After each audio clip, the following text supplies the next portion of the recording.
And quickly the doctor was called in. She broke my water and was able to get a monitor on his scalp. And it had plummeted. So his heart rate was around 40. So she looked up at me and said, "I'm so sorry, but we're rushing you back right now to an emergency C-section."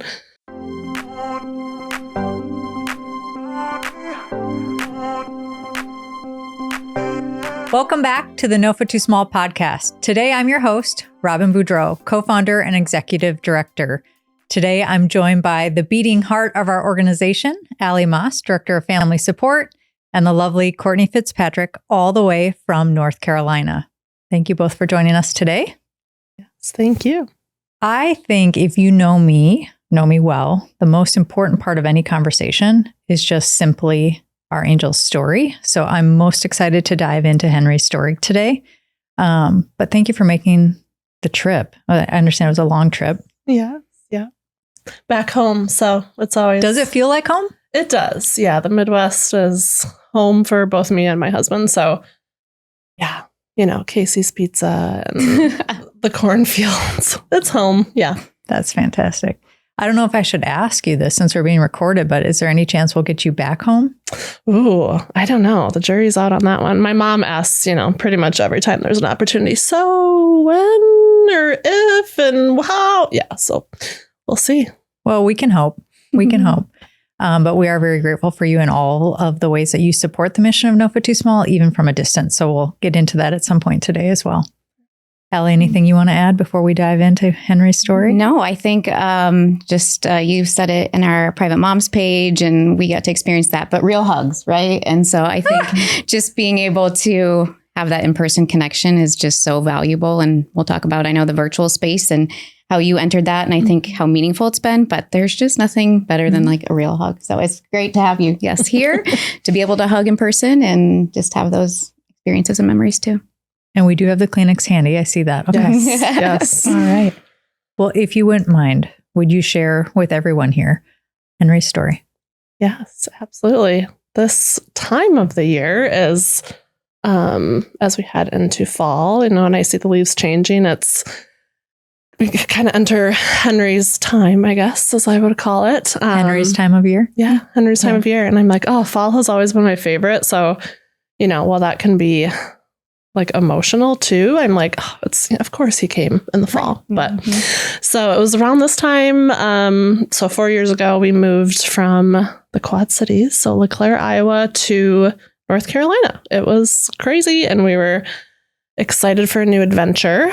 And I was 32 weeks pregnant when we closed on our home in the outskirts of Raleigh. So the timing was impeccable. The grandmas were like, "What? Like you're, having a baby and moving?" And we were like, "Yeah, we're going to do it all. It's going to be great."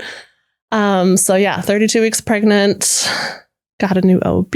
Everything had checked out fine. There were no concerns. I always say Henry was like the best little buddy because, we moved across country and I didn't really have to lift a finger. So that was kind of the benefit of being pregnant while moving. But and your firstborn. First, yes, everything. So didn't have anything to compare it to, of course, but there weren't, red flags and everything was kind of textbook as far as anyone could tell me. So did get a new OB in the area and so he arrived on his due date. So September 10th is his birthday. And I went into labor and things kind of progressed very quickly. Again, kind of what I was comparing it to. People are always like, "Oh, it's your first. It'll take forever." And I was like, this is not taking forever. So things progressed very quickly. But I just kind of had this gut sense, as you're like timing contractions and taking note of all these things and, starting to be more painful and things. I just had this gut feeling that I hadn't felt him. But I wasn't, couldn't really pinpoint all of that with everything going on. But I was just like, I can't brush this off. Sure. It happened to be like the lunch hour. So the clinic always would like close for the lunch hour. So I was like, even if I call, let's just go. So we just drive to the clinic. And once we got there, they got me right back. And we're like, strong heartbeat. He looks great. And also, you're super far along. And I was like, okay. And they were like, great pain management. And I was like, okay, I can do this. Did they say how far you were dilated? I think I was 8. Okay. I think I was 8. So I was like, I think that's a pretty high number. So I think we're aiming for 10. Don't really know how this all is supposed to go, but they're like, you're going next door. We're going to call over and you're going to have this baby. So we were like, okay, like sigh of relief. I think like he always had like a 155 heart rate. Like, they were like, oh, looks great. And I was just so relieved because there was that kind of like gut, is everything okay? Sure. Moment, of course. So big relief and also anxious nerves. Like, okay, this is happening. Here we go. So went over to L&D. It was nuts, of course. They got me back into a room and hooked up, IV, all the things. I was sharing with the nurse a little bit about my sister and her first birth about 12 weeks earlier. That ended up quite traumatic. And so the nurse, who I've since kind of chatted with, she's like, I'll just never forget. You were like, healthy baby, healthy mom. That's my birth plan. And she was like, I'll never forget that because that usually doesn't happen. But that was my only goal, which is, looking back, just, all the things. So I was in labor and delivery. It gets a little fuzzy, but I think about an hour. I had moved to like the exercise ball. The doctor had come in. She's like, yeah, you got a little bit before like an epidural, but I was on the exercise ball, just kind of moving through contractions, and the monitor stopped picking up his heart rate. Sure. So the nurse right away was like, just kind of, she was on it. She was like, I haven't gotten this tracked on here in a minute. Like, get back in bed. I want to get this back up. And so I was like, okay, doing everything she said and not really thrown off too much by that. But quickly the room was filled. Sure. His heart rate was not being picked up by the monitor. And the nurse and I were originally kind of joking because she's like, yeah, it's like a round belly and like a flat monitor. Like they should really come up with something better for this. It doesn't always, So she was doing her best to kind of keep me from losing it early on. But the room was quickly filled with nurses, and you kind of worked up the chain to see if anyone else had better luck. And quickly the doctor was called in. She broke my water and was able to get a monitor on his scalp, and it had plummeted. So his heart rate was around 40. So she looked up at me and said, I'm so sorry, but we're rushing you back right now to an emergency C-section. And I think back to that, like one of the most emotional moments for me looking back is like I was surrounded and didn't even like make eye contact with my husband, who was like behind all of them. And just think of how terrifying that was for all of us, both of us. This always makes me emotional. Absolutely.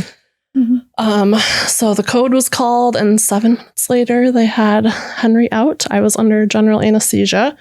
So I was not present. Sure. Which is a blessing. And my husband was in the room next to the delivery room, the OR. And so again, just blessings in that way, because obviously the trauma of all of that would have been terrible to experience. But they did have to resuscitate him. So they knew, he was without and had plummeted his heart rate, but then obviously he had to be resuscitated. So they knew he was without.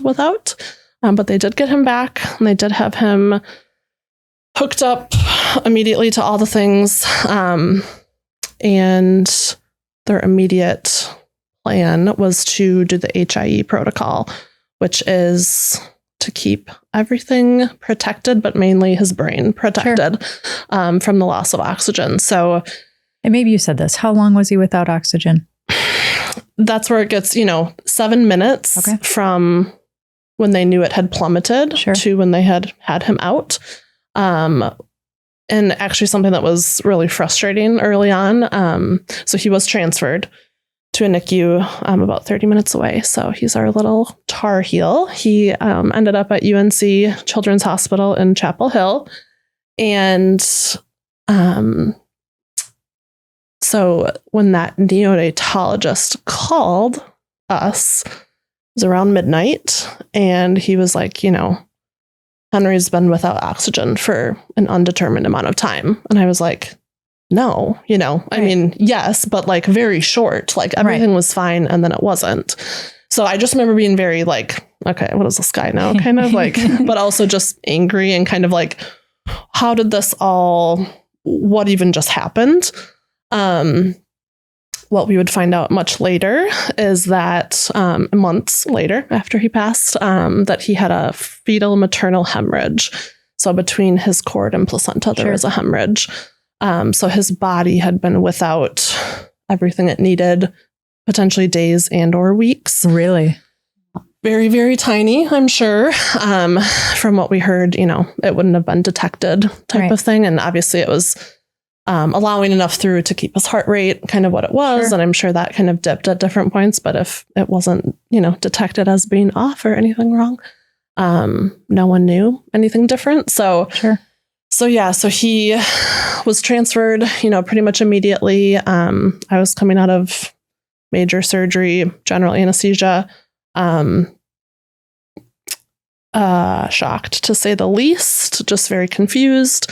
And also like just physically like coming out of just trying to find my footing. I remember like my feet were really itchy, like, and that's just, I mean, as you're coming to, you're like, what is life? But yeah, we're going to med flight him, but they ended up doing a ground transport. So, we called our families and shared the news that he was here. And also the news that he was transported away from us, and no one really knew why. And so he was, part of the story. So Scott, my husband, was able to, we kind of got me settled. He went early morning the next day to be with him. But at that point too, I was a patient, know, but nobody had explained to you why he was there or what? No. I never saw a doctor until the next day. Okay. The OB who was on, doing rounds and stuff came. And she was the one who, I just remember her flying in and out, and she'd come in and I'd just be crying. And I was like, I just need to be there. Like, I can't be here. Imagine. Right. I was just all alone, which of course I wanted my husband to be with Henry. But just kind of floating on this terrible island. And so she was, obviously that was her main priority, but no one ever came in to debrief any of that. I definitely still have a lot of feelings about that. When I was coming out of surgery, I remember the OB coming up to me. She was the first person I remember seeing. And she said, "Has anyone told you anything about him?" And I said, "No."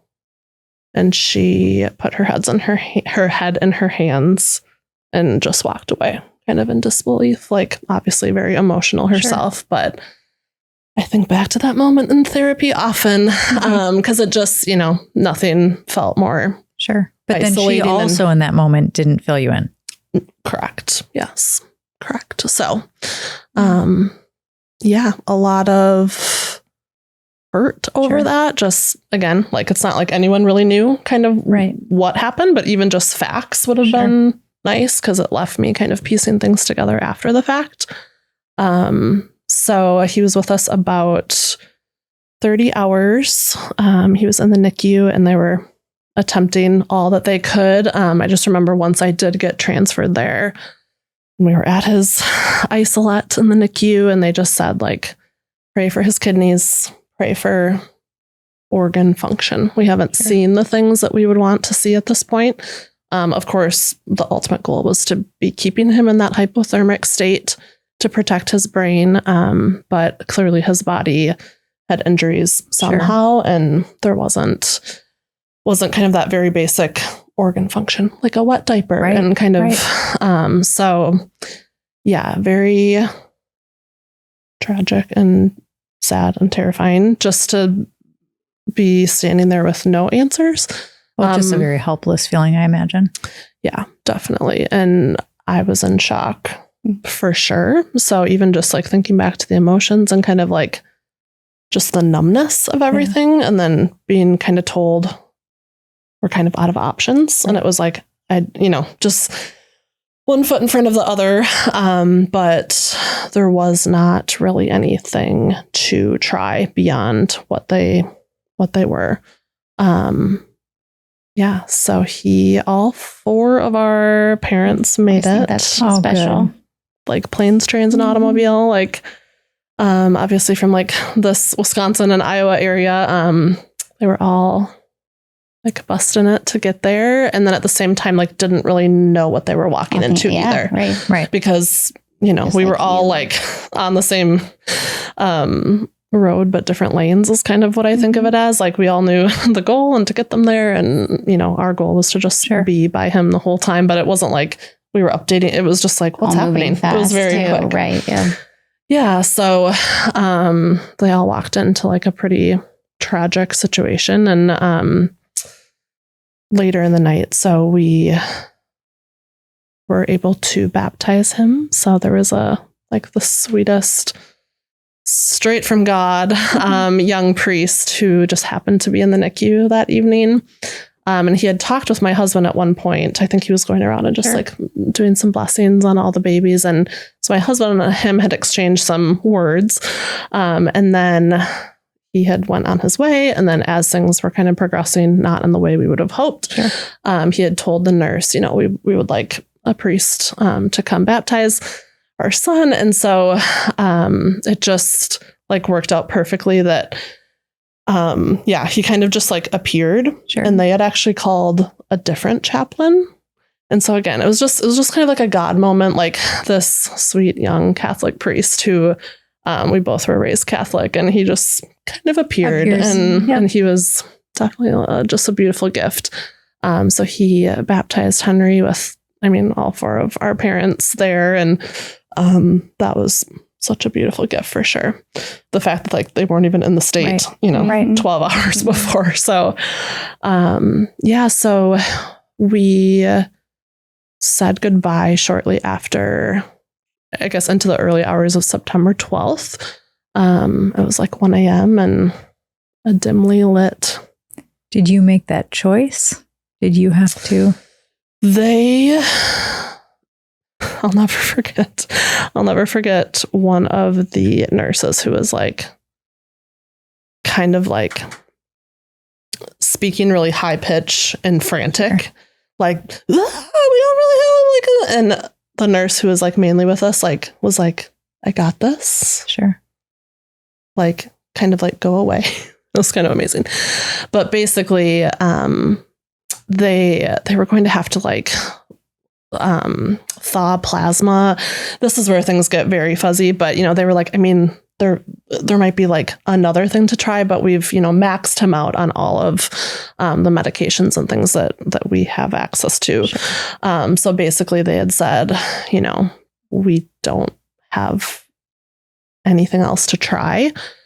So it didn't really feel like a choice. Obviously, I'm sure somewhere along the way we, agreed to it. I don't even like really fully remember that, but it was kind of like, this is what's next. And kind of looking back to, would he have went into like cardiac arrest or something that would have been a lot more, terrible. And so, really they extubated him, and it was just like he was peacefully sleeping. It wasn't traumatic at all, which, I think is definitely a gift. Like, I know he didn't experience pain and was just kind of asleep in my arms. So one of the things I'll never forget is one of the nurses saying, because I think when you're in the NICU, the neonatologist will come around and he's saying a lot of big words, and you're like trying to make sense of what just happened, and you're like, I kind of know some things, but I can't make sense. And I think that when it's your own child too, I've talked to other providers who are like, when it's your own child, you kind of, it's all like, wah, wah, wah, wah. So, then like the NP would kind of come around and kind of like get on your level and be like, okay, what can I explain again? And so she was the one who was like, earlier in the day when things were kind of more imminent, but it was still kind of hard to grasp like what was happening, what was next. She was like, I'm not going to let him die in any place but your arms, if that's what you want. Yeah. And that was probably the first time that I was like, oh, this is coming. Mm-hmm. To some degree, they all have hope as they're trying different interventions. But I think that was the first time that I was like, okay, this is kind of the path that we're on. And that was... Sometimes you have to like hear it that way. I feel like a lot of families had similar stories. Like there needs to be a moment where it's really clear what we're talking about, because to your point, you're in shock. You're trying to comprehend all this medical jargon. Yes. And then to really being in a beautiful way, say what is to come or to prepare for. And that's still a lot to wrap your mind around. But that moment of clarity of like, Yeah. And I remember my mom, like, again, they were there such a short amount of time, but as they were kind of piecing things together too, like she was just, looking out for me. But I remember her to the nurses just being like, did you explain like what's going to happen? Like kind of just like this desperate plea of like, have you helped them understand what they're about to witness? And, I don't know that you can really ever like fully prepare someone for that, but it was just kind of this like sweet motherly moment of like wanting to make sure that we were, prepped and prepared. But it was as much as you can be, right? In that exactly. moment. Yeah. So I always cry, still get emotional thinking about our losses, but then our parents having this like double layer of grief of we are still their children, right? And so that they can't take that from you, like that pain away, and to also be losing a grandchild is just has to feel hopeless, Yeah. So we were kind of shuttled into this little resource room. And it was like a plasticky couch, probably about this size, medical grade. And it was about 1 a.m. So talk about dimly lit photos and, those moments that like, those are our moments with him. Right. He was hooked up and such. How many hours did you actually have with him? So once you made the transfer, it's a very good. Yeah, I would say about 12 hours. Okay. Again, very much still like going kind of back and forth to my own room. Like after having given birth through a C-section and surgery and all of that, nurses were still like making sure I had what I needed and all of that too. I've had a C-section, so I understand. Yes. There's a lot that, so... I remember at one point one of the NICU nurses actually like made me sit down and brought me like a cold washcloth for my head because it was like just standing at that point and everything was a lot. So about 12 hours. And actually COVID was surging at that time. So the biggest thing was that they were trying to find a bed for me to be a patient at this other hospital too. So that was just a big factor. And I'll never forget that too. When we were kind of telling the NICU staff, like, okay, all 4 of our parents are coming. Obviously at that time, there were very like strict restrictions and stuff.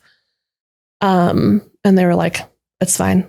They can all come. And again, just another moment of like, oh, this is how they're kind of marking the severity. And that's just a moment that will stick with me too, because I was like, obviously grateful they could all be up there, but I was like, oh, that's an exception to the rule.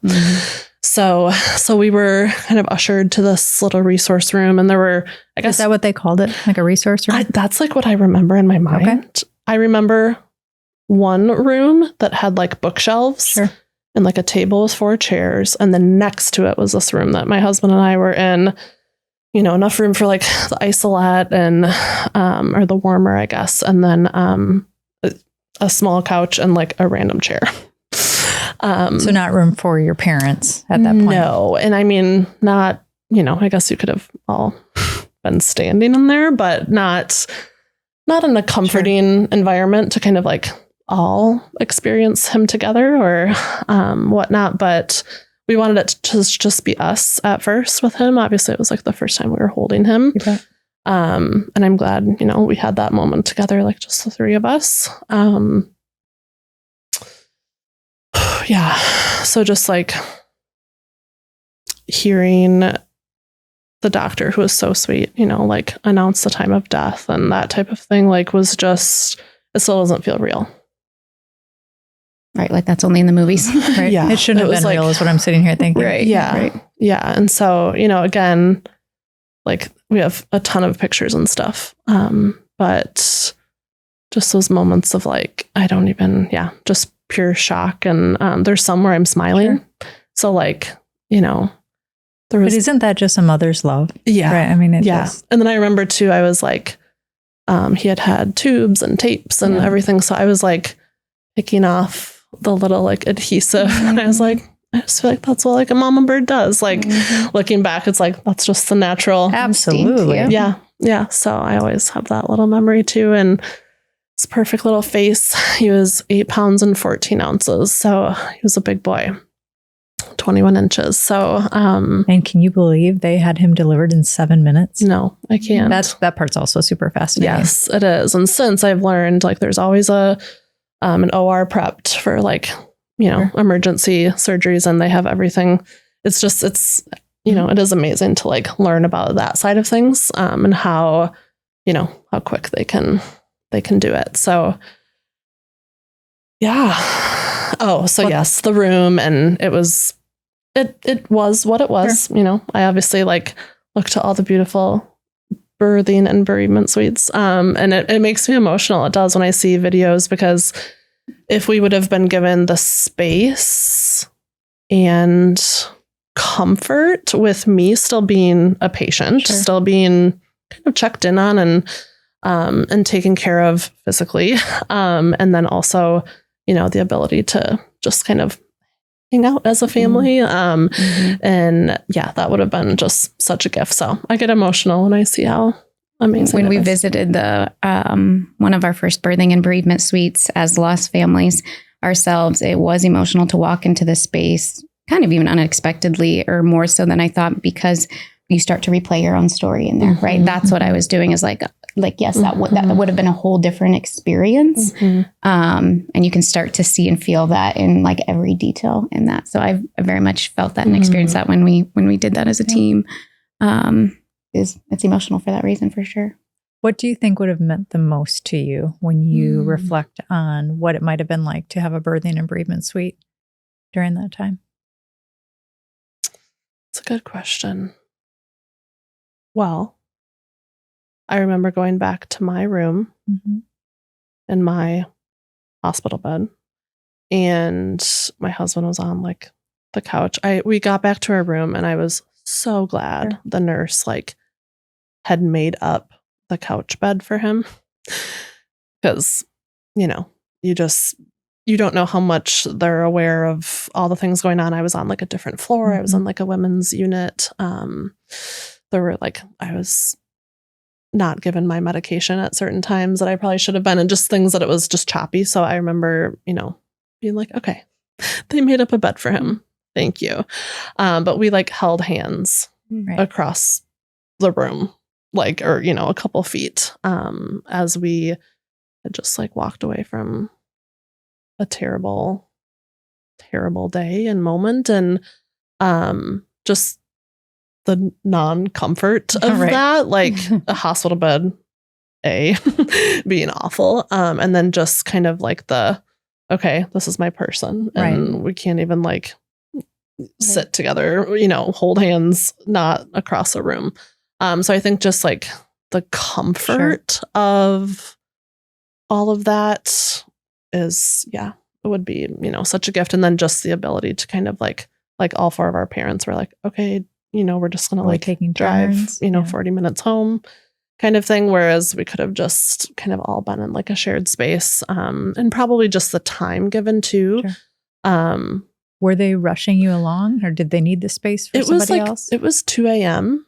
So I look back on that and I'm like, no one was like, you got to go. But it wasn't really offered or explained to me like, hey, we have a cuddle cot. That's one thing that just like kills me. This is a large children's hospital, and we weren't offered a cuddle cot that they had in the building. I was just saying they probably had one. Yeah. Again, I was there 12 hours. So even just that posed as an opportunity to like, hey, why don't you go get some rest and come back? Just wasn't even brought up. So that's something I think back to. And just, it would have been nice to have kind of as an option to just have more time with him, maybe in the morning light, get some actual photos that are a little bit better than a grainy, 2 a.m. photo shoot on an iPhone. I love photography, as you do, Robin. So, photography. That is something that good lighting is key. Yes. Lighting and, iPhones have come a long way, but, to maybe actually, they did send photos on to Now I Lay Me Down to Sleep. So we did get some, they edited some of those. And, the nurses we had were great, but I think just the rush of it all kind of just felt like, okay, so we're going to go back to our room. And the 2 nurses came to my room like early the next morning and had wonderful little mementos, and they did molds and locks of hair and kind of those types of things. And we did get to give him a bath. So the nurse, I remember I was like sitting after Is this still before 2 a.m.? Sorry. Yeah. So probably right around that time after they had extubated him. And, I don't even know how long I had been without sleep, but I was like sitting in the chair and she was like, do you guys want to like help me give him a bath? And I was kind of like, the initial instinct is like, is that weird? Like, no, I don't but then with a gentle kind of encouragement, she was like, come join in, both of you. Right.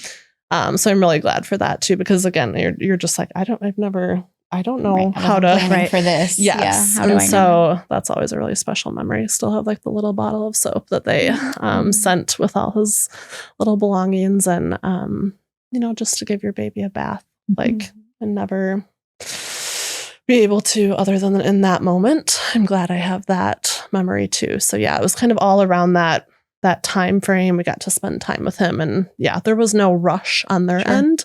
But there also wasn't like, it wasn't posed as like, hey, we have some options. I know this kind of all happened very quickly, and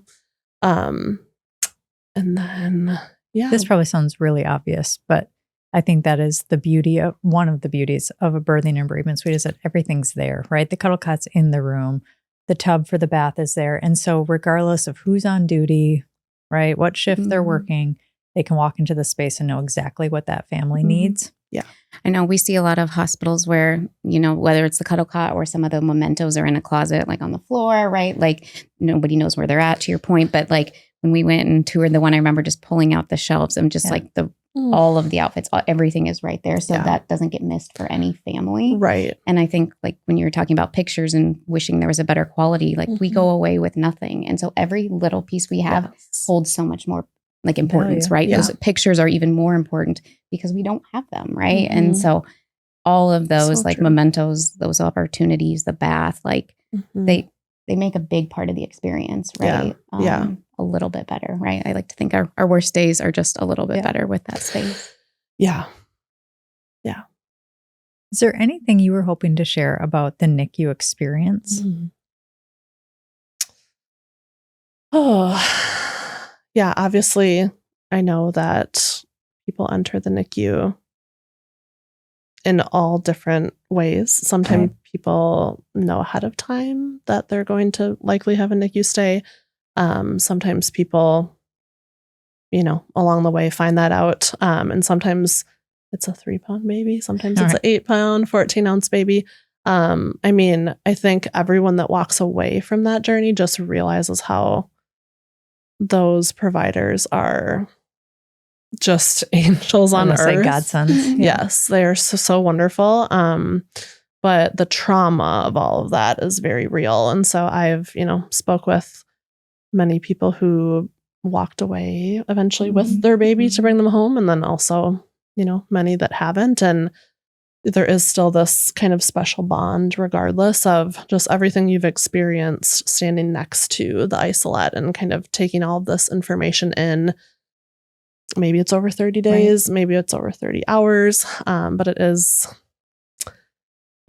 there's a special bond throughout all of that, and also a lot of trauma to kind of work through too. And I just, encourage everyone to do that, because it's, regardless of the outcome, right. There's a lot of layers there to process, and there's people to help you do that. Yeah. So I think we've talked about this. You and I have talked about it before. And like you said, you have the shared NICU experience a lot. That's kind of very much understood in that community.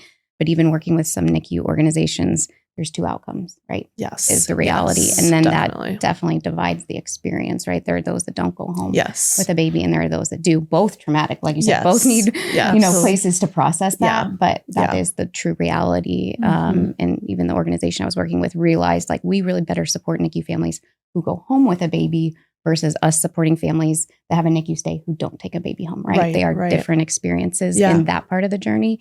Again, them doing that really well. And I think hopefully we also provide that space for the bereaved families that don't take them home. Yeah, I just often quarterly, right, join the No Foot Too Small NICU infant loss kind of specific virtual support group. And we just met in the past week, and it's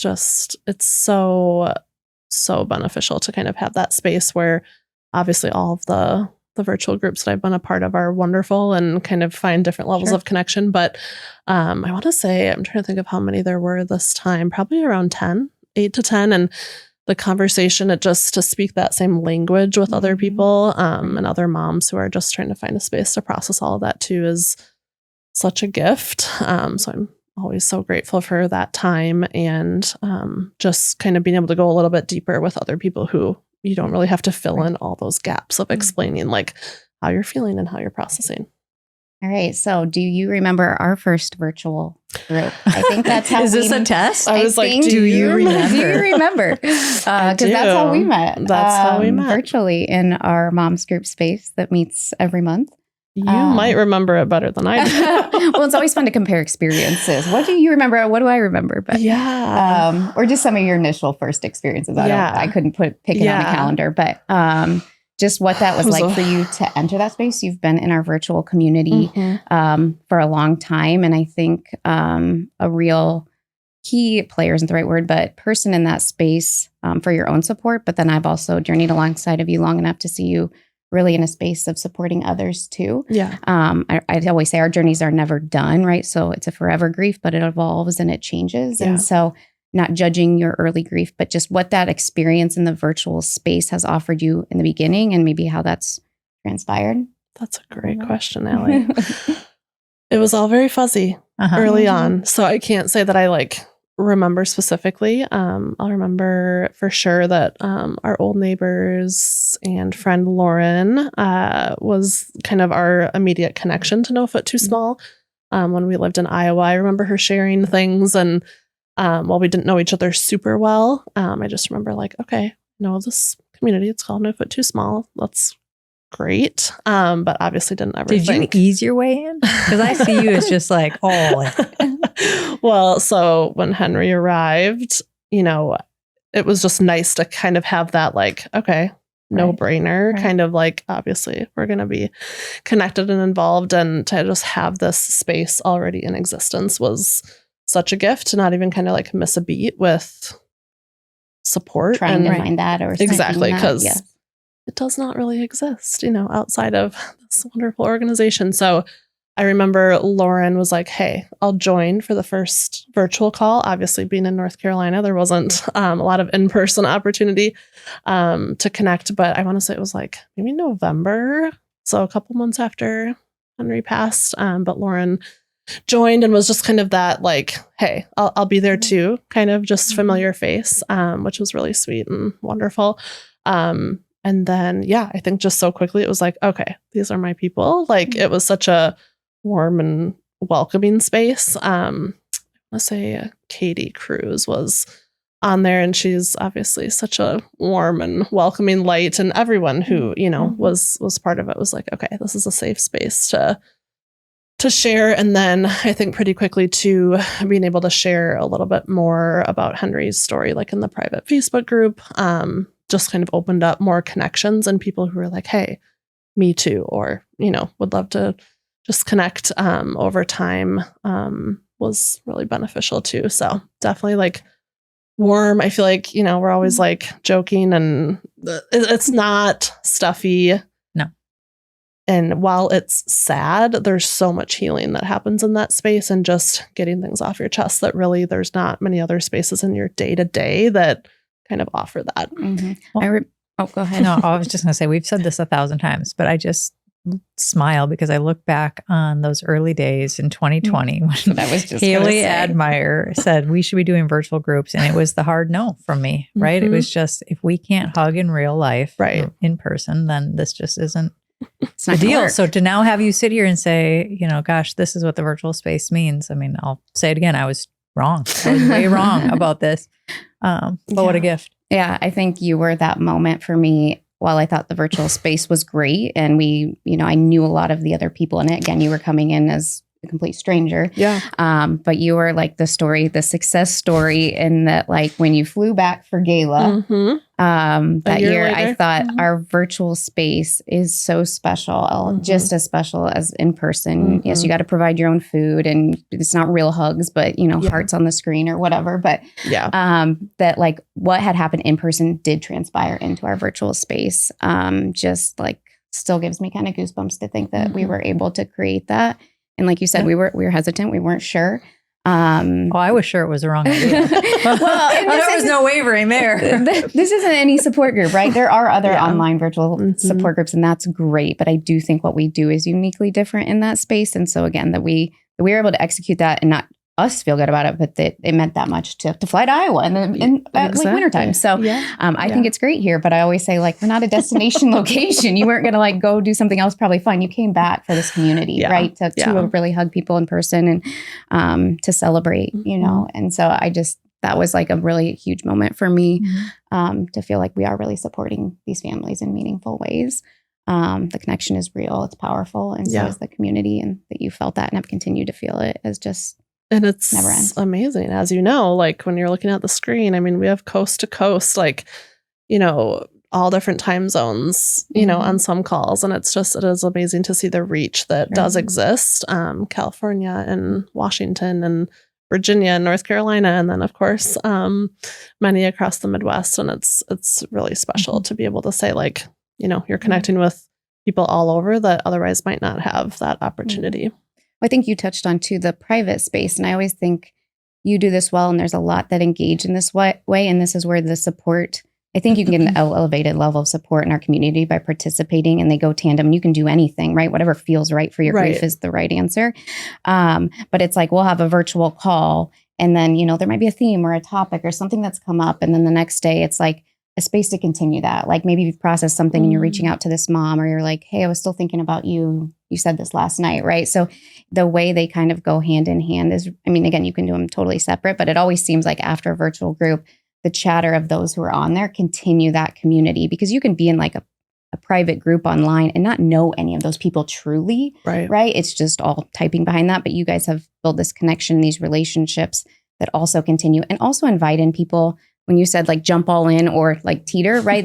Other people can kind of, who are maybe unsure, see like, oh, like you said, it is sad, but there is laughter there. You can tell there's an inside joke there, or, it's not all sad, right? Our stories are, and that's what unites us, but that's not all the experiences that we have together. And so I just always feel like you're usually one of the ones that something the next day, we continue the conversation, we continue the community, in hopefully a way that invites others too. Yeah. And I feel like I see a lot of people share, quotes or little video links or things that have kind of sparked something inside them about their own story of loss or their journey, and even being able to share that in a space that they might not feel they want to do that publicly on their own news feed. And it's just a safe space to kind of say like, oh, this really resonated with me. It will probably resonate with someone else too. And that's just cool. I love seeing that too. You can tell when somebody's like, I think they even say like, I don't feel comfortable posting this on my social media account to everybody, but I know this is a safe place to share this. And I want to share this with people who get it and will respond and support. And lots of warnings for like, when you're ready for this, listen to this song or like, prepare yourself. What would you say to somebody who's finding this episode today, who hasn't been involved? They haven't teetered, they haven't jumped all the way in. They're just finding No Foot Too Small, and hearing about these private spaces and the virtual groups? I mean, worst club, best people, I would say. You know, we're all aligned in some really, you know, sad stories and journeys. However, there's so much healing and goodness and light that comes from the community as well. And yeah, everyone just does a good job, I think, holding both like grief and joy together. So don't be scared. It's a lot of like really awesome people who have experienced, you know, a tragic loss, but there's so much commonality and love and connection and community found too. It's a lot of great people. I think we talk about this a lot too, but sometimes early on somebody has like the words you don't have, but it's like what your heart's saying, right? And so like I feel sometimes, you know, when new families join, and again, you know, you're still processing your own and will forever be, but seeing you almost get like so excited or passionate to care for them in the way that like I think you've felt. You can go to their rawness in a minute, right? And you can feel that is just like a powerful gift, I think, that you have, and that hopefully people feel, but you've let that out, I think, beautifully in the virtual space to really welcome in those, what, again, maybe Katie Cruz was for you, you are now to others. And sometimes I don't think you probably even see that in yourself, but I think there's a lot of families that have leaned in that way, in such a beautiful way to get on that raw level right where they're at, and to be like, I'm here for you. Like, here's my number, call me tomorrow, right? Like, I remember what that's like. And you're their light, right? To see, you know, some moms say like, I didn't know if I'd ever laugh again, but I saw a mom laugh on that call, right? Like that gave me hope. Even though I'm not there yet, I think you just balance that really beautifully with giving them spaces to share their stories and process that, and to really accept that their stories might be different, right? Yeah. So I think No Foot Too Small does a really beautiful job of welcoming all loss, and so their story might not be yours, but it's just as important. It's just as painful. Yeah, I think you do a beautiful job validating that. We say that a lot, like we're inclusive, we support all loss. The real world does judge them, right, on gestational levels and how long you're with. And our group doesn't do that. I can say that, but if the group doesn't do that, it doesn't matter. But truly, I think you do such a great job. There's nothing more validating from, you know, an early loss mom hearing like yours matters just the same. I was thinking about, we kind of joke in some of the groups, there's like sorority classes, meaning, but you kind of have a group. I'm saying this because I think so some of the in-person groups will say I'm class of this, right? And it's more so, it's not, to your point, the type of loss. It's usually when the loss has occurred.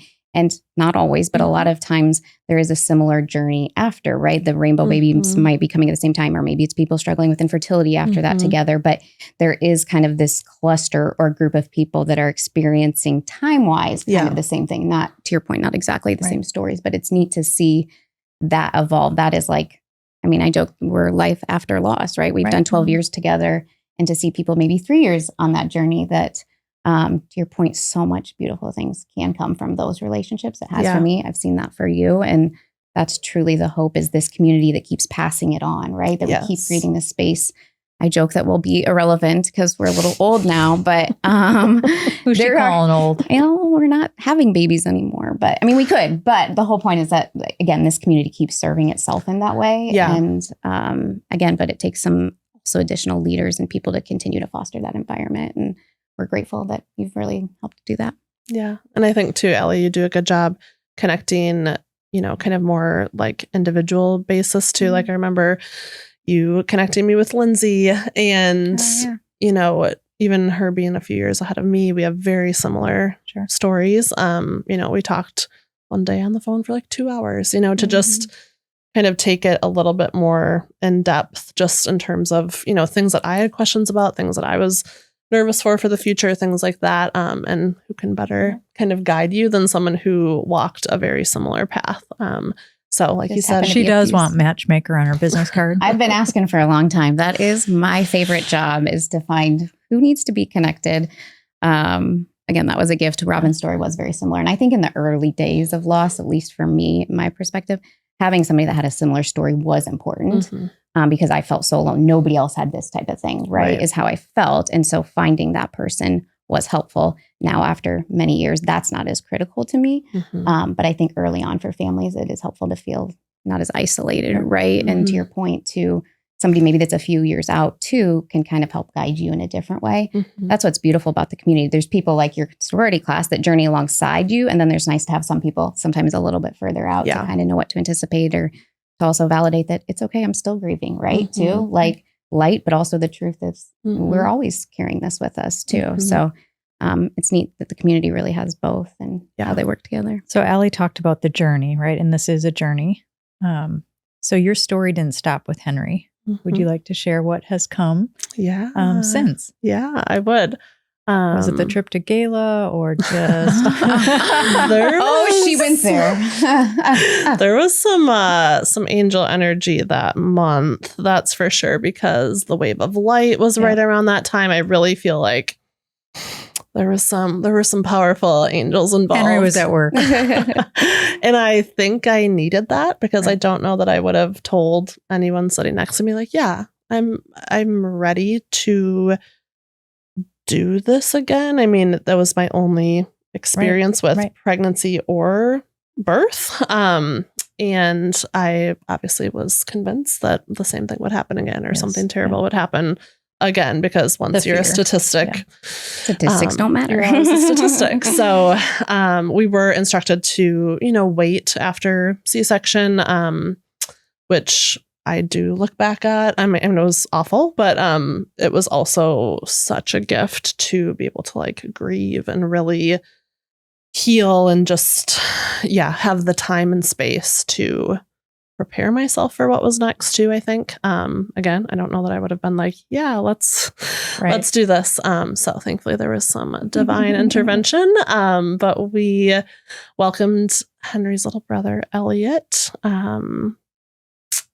So we got pregnant with him a year and change after Henry passed. So again, really had a lot of time to kind of heal and grieve. And I floated in the pool a lot that summer, just like staring up at the sky for answers and praying and grieving and all the things. But anyway, so we welcomed Elliot, and I was so blessed and fortunate to find a new OB who had also walked a journey of loss herself, which was obviously such a gift. To just like lock eyes with someone and not really have to like fill in the gaps of how she can assume I might be feeling. Because while everything looked just fine and they reassured me of that often, nothing anyone could say was going to convince me that everything was truly going to be fine. And I think as medical providers, they know that as well, that not every pregnancy ends in a happy story. So we were blessed to just have smooth everything. You deserve in comparison. You kind of deserved it. And a planned C-section, again, to be able to kind of walk into an OR and kind of like have that redemption story a little bit. I also knew several nurses that were involved that day and had been part of Henry's story, or at least present that day. And, there's healing in that for them too. They walk through that with everyone as well. So there were many tears in that OR when Elliot was born. And I think it took me a little bit longer than like the cry to be convinced that this was real and he was here and everything was okay. And I think the other thing that not many people know is I ended up very sick after Elliot was born. I think my body was releasing everything that I had held for 38 weeks. And getting violently ill after a C-section is about as fun as it sounds. But, I think that just extra painful. I think that just shows that the emotional toll with pregnancy after loss, especially, no point was safe in my mind until he was here with us. So there was a lot of kind of shedding of past trauma and memories and things like that, especially when we brought him home. And there was so much joy. And I'll never forget the maternal fetal medicine doctor, who was also a godsend, a veteran in the space. But he said, when you have this baby in your arms, you will be joyful and you will also be grieving everything that you did not have with Henry. So true. And not many people will understand that. Right. And just know that that's okay. And that's totally normal in this situation. And I could have jumped through the screen. It was like a telehealth visit. And I was like, I love you. Like, thank you for, seeing that. Right. That is so true. Because most people don't get it. You should be just happy now, right? Exactly. I'm grateful. Well, and the foresight to share it with you. Right. Exactly. Because at that point I was, 20 weeks pregnant, having just a consultation with him to make sure we had kind of thought through all the things that were not problems, but in my mind were going to be problems. I think that's like that unanticipated grief, right? Yes. Like him acknowledging that is huge, because there's things you anticipate you're going to grieve, on a date or something. But when it comes and you're like, wait, why? Yeah. I am happy, but I also am grieving, like your point, all these memories that I didn't get to have with him. Yeah. Totally relate to that. And others not really being able to understand that, except for, I think our community does. But again, marking that's normal. Yeah. It's a grueling journey. Obviously, it's very worth it. But to get through pregnancy after loss, again, I relied heavily on connections and people that had walked the journey before, just, again, to kind of have conversations where you didn't have to explain it, but they kind of just knew.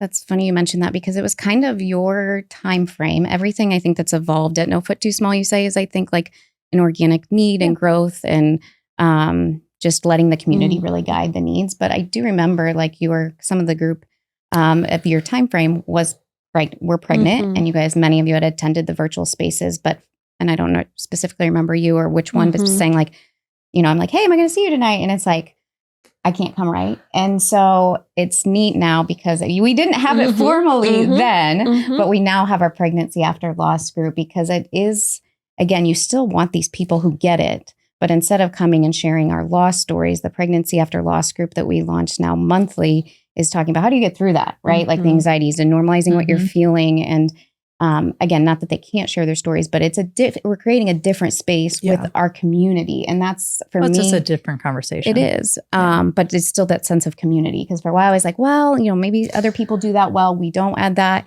But it was like, that's what our community needs, is to keep creating that space. And so I can kind of remember several around the time you were pregnant and how hard it is to kind of come hear other stories, right? Like, for sure, I don't need to hear all the other ways to lose right now when I'm already terrified of this happening again. Yeah. So it was really some of your class that I think really I saw that need becoming more clear across the community. And you guys were having your side conversations, but we didn't create a space. So I think support was there, but not in the way it is. And to kind of like toggle in and toggle out based on the season, because, I think some people go all in on both, and some people are like, okay, I need a little break here, but now this is my season of, a new journey. So it's nice to have both. So this, I'm sure. The last question we always ask on the podcast. Tissue. You got that? Do you need a fresh one? If you could say anything to Henry today, what would it be? That's such a good question. I remember hearing the quote after Henry came and passed, and it said, "Anything meant for you will not pass you by." That really stung. And it was really painful to kind of hear that, because those moments, especially, like, he did pass us by, and there was so much hurt and anger and frustration. But I'm just, after some time and healing, he didn't pass us by. He came, and his story was short, and we wish it was longer. But just thank you for coming and being part of our family. And we love you so much, and you've changed us in so many ways. So, we love you, buddy. That's my favorite. We love you, buddy. And I would say he's still here. Yeah, his time was short, but his story is not, right? Yeah. It's forever. And you will carry that on and have beautifully. Thank you. And Elliot will carry it on. If he's anything like Ben, man, he's going to be so proud of his big brother. So, well, thank you for joining us today. You too, Allie. And so it's been another powerful, and I think really special conversation. So I thank you deeply for having the courage and the vulnerability to come and share his story with all of us. Thank you for having me. Thank you.